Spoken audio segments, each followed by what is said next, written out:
Hello and welcome back to Big Mike Sports. I'm your host, as always, Big Mike, The one and only. the man himself, and we'll get to a little recap of the Lions, the Mountaineers, and even a surprise game from Georgia Tech in a close one against Georgia. But first, our leading story, breaking news: the Carolina Panthers have finally fired embattled head coach Frank Reich after only 11 games this season. This is the second season in a row that Reich has been fired in the middle of the year.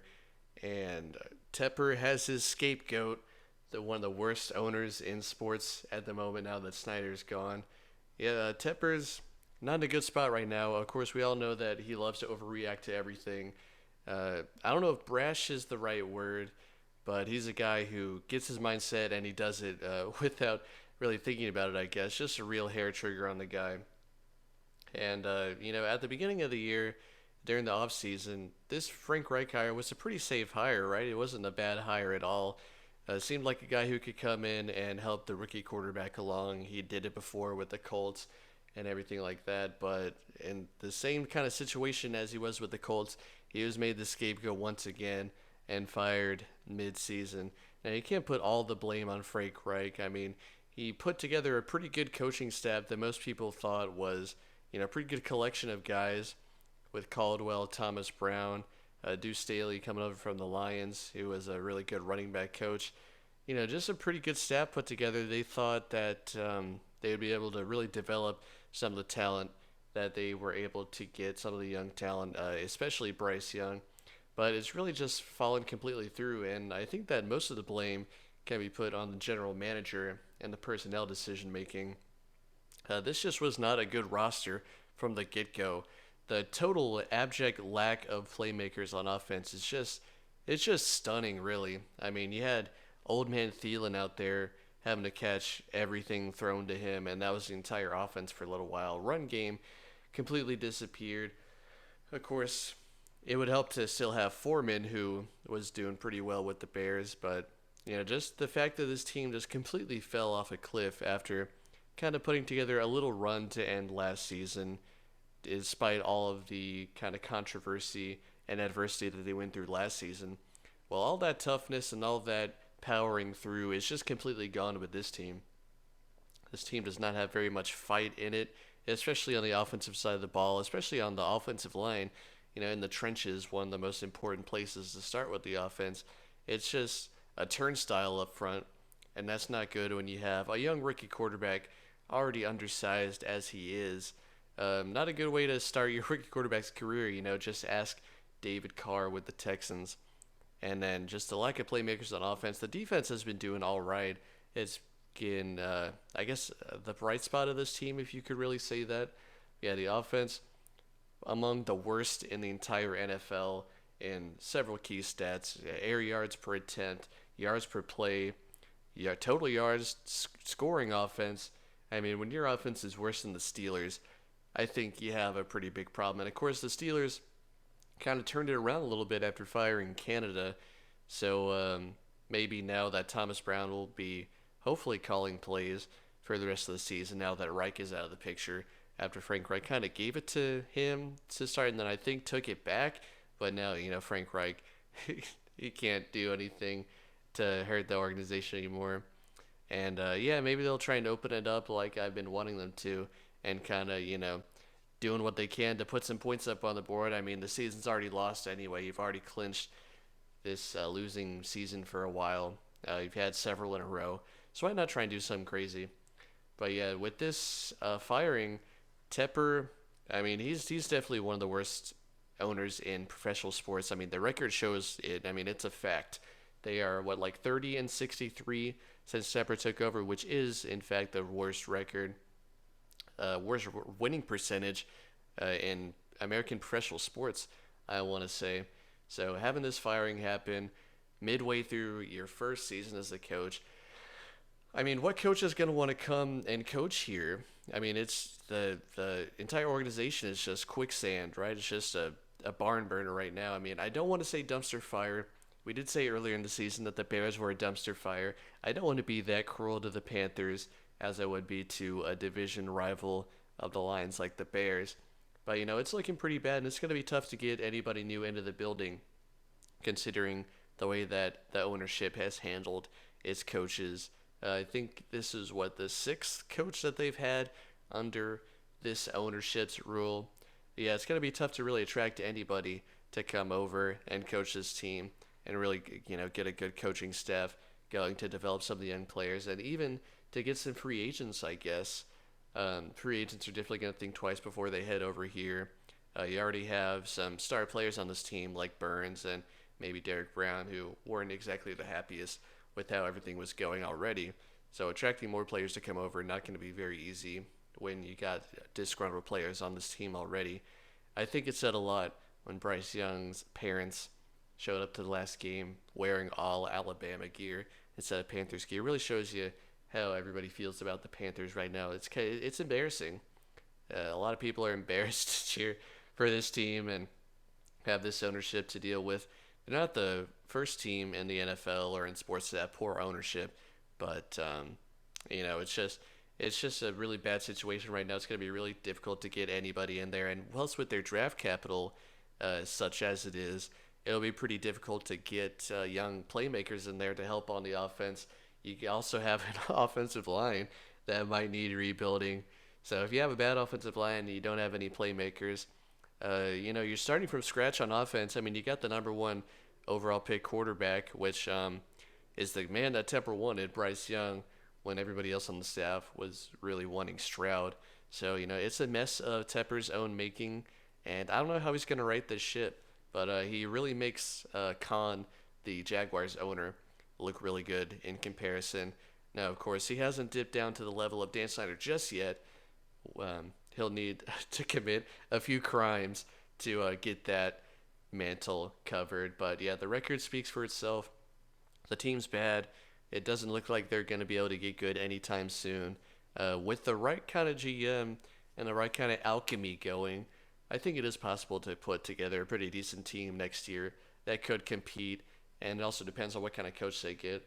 I think, well, of course, it's really too early to tell, but Ben Johnson, Lions OC, definitely a guy I could see there. Bieniemy for Washington, he could be up for the Commanders coaching position once Rivera's gone, unless they get Belichick over there. So there is kind of a light at the end of the tunnel if you're able to get a really good offensive coach like that. But then again, it will be really difficult to get any kind of respectable coach in there, considering the ownership is how it is, and the quick trigger that they have when firing people. But if a decent enough coach goes in and says, hey, this is going to be a 3 to 5 year process, you need to ride the wave no matter what, instead of being, just kind of a placeholder like Reich, and, just get into Tepper's head and say, if you want to build this right, you got to give it time and the right people. So, yeah, really not a good look for the Panthers as they try to come back from the dead, basically. I do see them potentially winning their home game against the Falcons. That's the one game I could see them winning the rest of the season. The other ones, it doesn't really seem like it, but the team could surprise you. But yeah, it's not a good look right now for the Panthers as they begin yet another search for a new head coach in Charlotte. It seems to me like you're the expert. The Lions came out looking absolutely tepid in their Thanksgiving game against the Packers, looking like tap water to the Packers' Evian. And coming off of that emotionally draining win against the Bears, if there ever was one, on the Sunday previous, and then having a short week to go into this big game, another emotional one against the Packers at home on Thanksgiving. Dan Campbell knowing exactly how important the game is, having played in a few of them himself. You don't want to say that you're not surprised that the Lions came out looking the way that they did. I mean, they've been struggling the past couple weeks in this kind of end of the season, if we're being honest. I didn't think it would look this bad in the first half with all those Goff fumbles and the offensive line being the strength of this team. They were not looking very good, having possibly their worst game of the season in this one. The offense just was not able to get on track. It was one of those things where the Packers came out and made that big play that Jordan Love and LaFleur had been cooking up all week, knowing how big this game was for them. They come out and take that shot, and then they are able to march down the field and score on their first drive. Let's see, where have we seen this before? We saw it in the Bears game, the Ravens game, the Panthers game.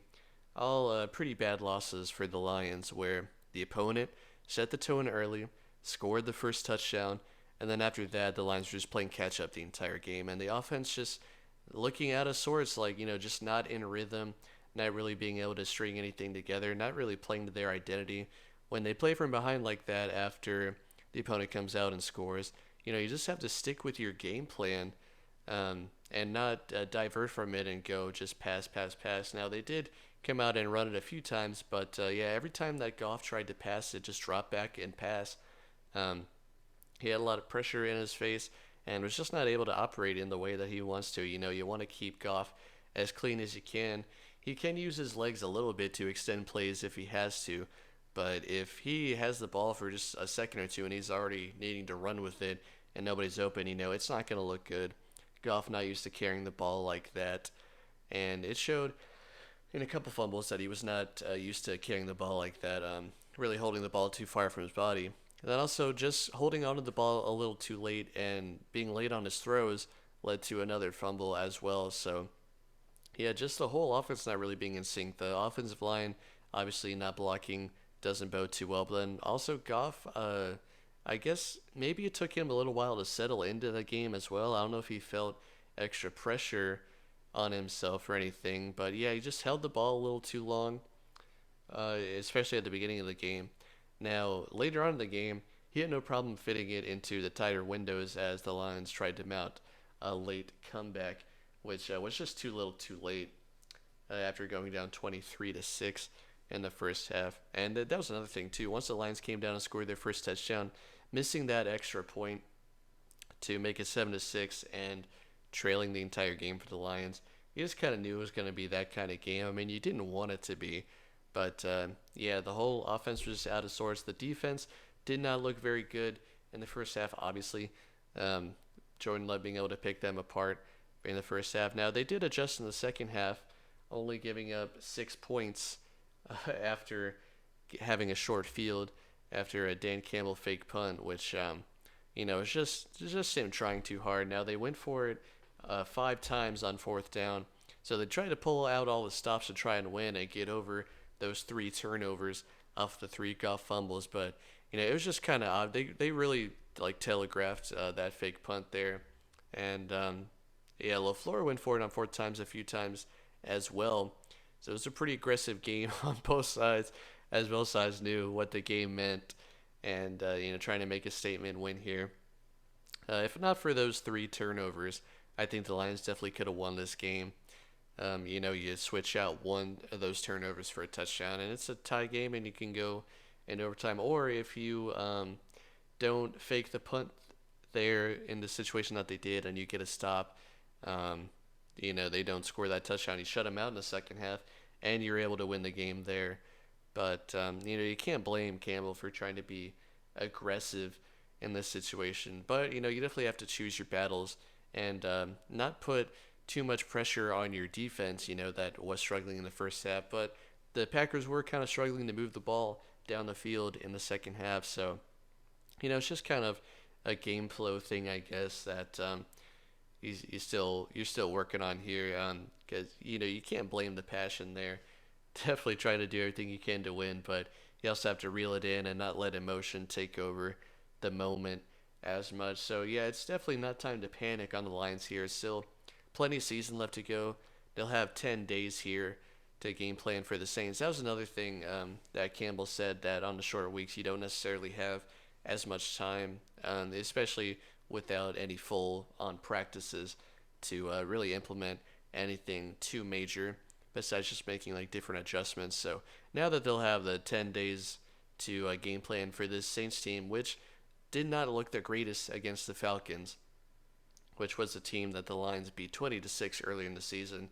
If we could have a similar game like that and really limit the Saints offense to maybe that kind of 17 points or so, and have the Lions offense go for 28 or 35, that could really go a long way to getting the momentum and the morale back up, especially against a Saints team, which technically is a potential playoff team.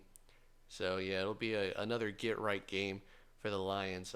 Luckily, after each of these losses for the Lions, they have gone on pretty extended win streaks of I believe it was 5-3 or 4-3 each.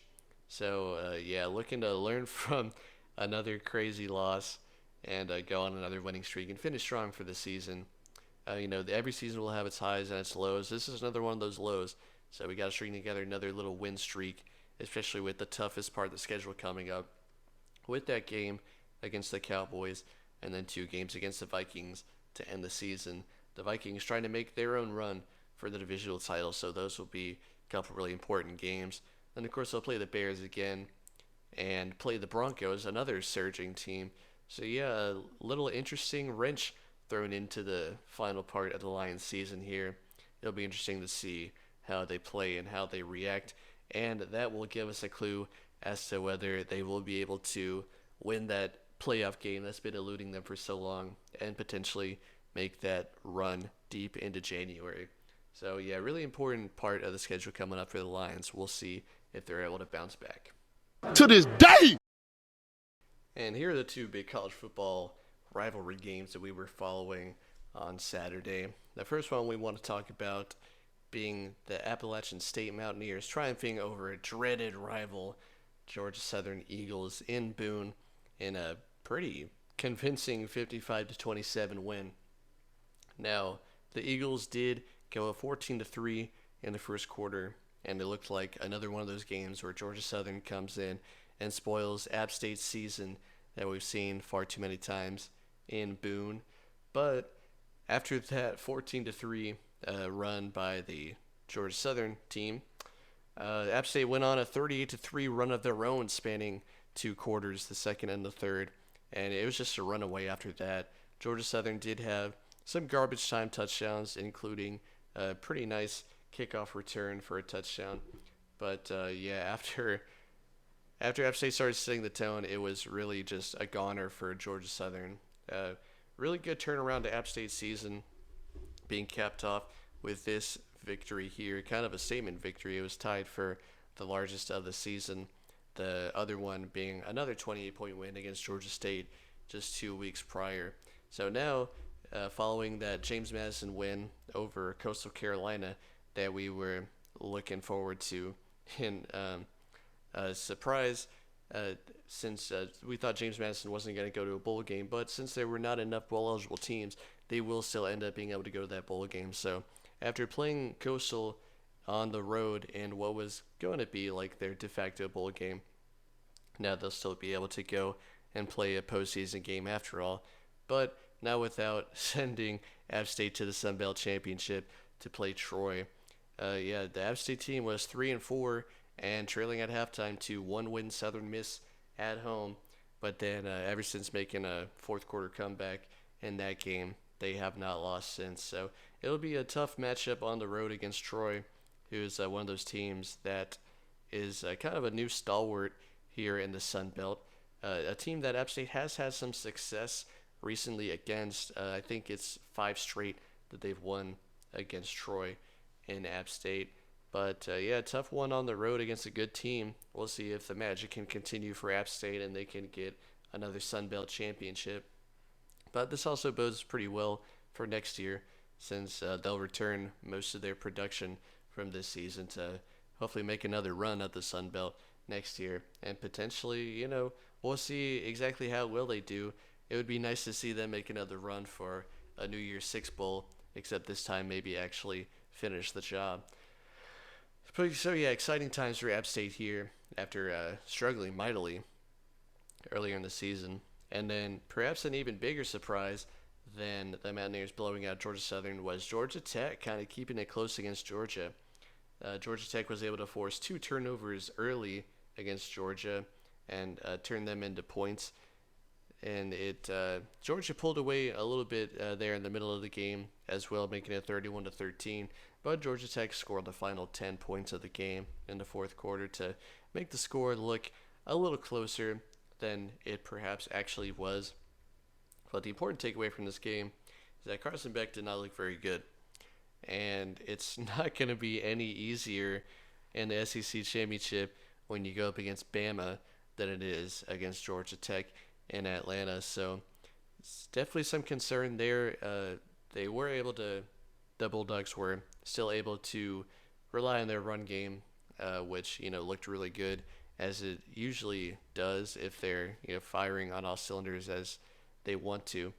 But yeah, this game against Alabama for Georgia is going to be a pretty big toss-up because not that Alabama looks that good either. They had to have a miracle play to beat a six-win Auburn team on the road. So yeah, it'll be interesting to see which team kind of shows up, see exactly what kind of scoring will go on in the game. Georgia, of course, having that really good defense. Alabama, not as good on like both sides of the ball as they have been in the past, but still a very formidable team. Be really interesting to see exactly how that SEC championship plays out.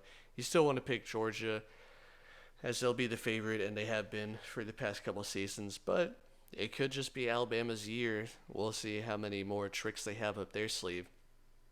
Then from Georgia Tech's perspective, 2 wins over ranked opponents. They only lose by 8 to Georgia. The Georgia Tech team is really on the up and up. We'll see if the program will be able to follow through with their recruiting and get some more wins down the line. But Coach Key is a pretty good coach. Both of these coaches played for these teams as their alma maters, so it really adds a whole new layer to the rivalry there. And this could be a new resurgence in the rivalry. You could look for in the next 1, 2, maybe 3 years, Georgia Tech to potentially win one from the Bulldogs and steal a win there. So yeah, we'll see exactly how the Georgia Tech team progresses. But right now they look like they're on a pretty good trajectory. And the next time this game comes to Atlanta, it could potentially be a Yellow Jacket win. So that's something that Georgia will have to look and kind of try to avoid. Now, of course, this season was kind of an outlier for Georgia. They haven't looked the greatest against certain teams, keeping it within one possession against them. So that could change also with the coming of the new seasons as, they potentially put together an even better squad that they had this year. But yeah, you could also just chalk that up to maybe getting too complacent at the top. Who knows? But yeah, pretty exciting result for the Yellow Jackets and a potential new era in the rivalry here.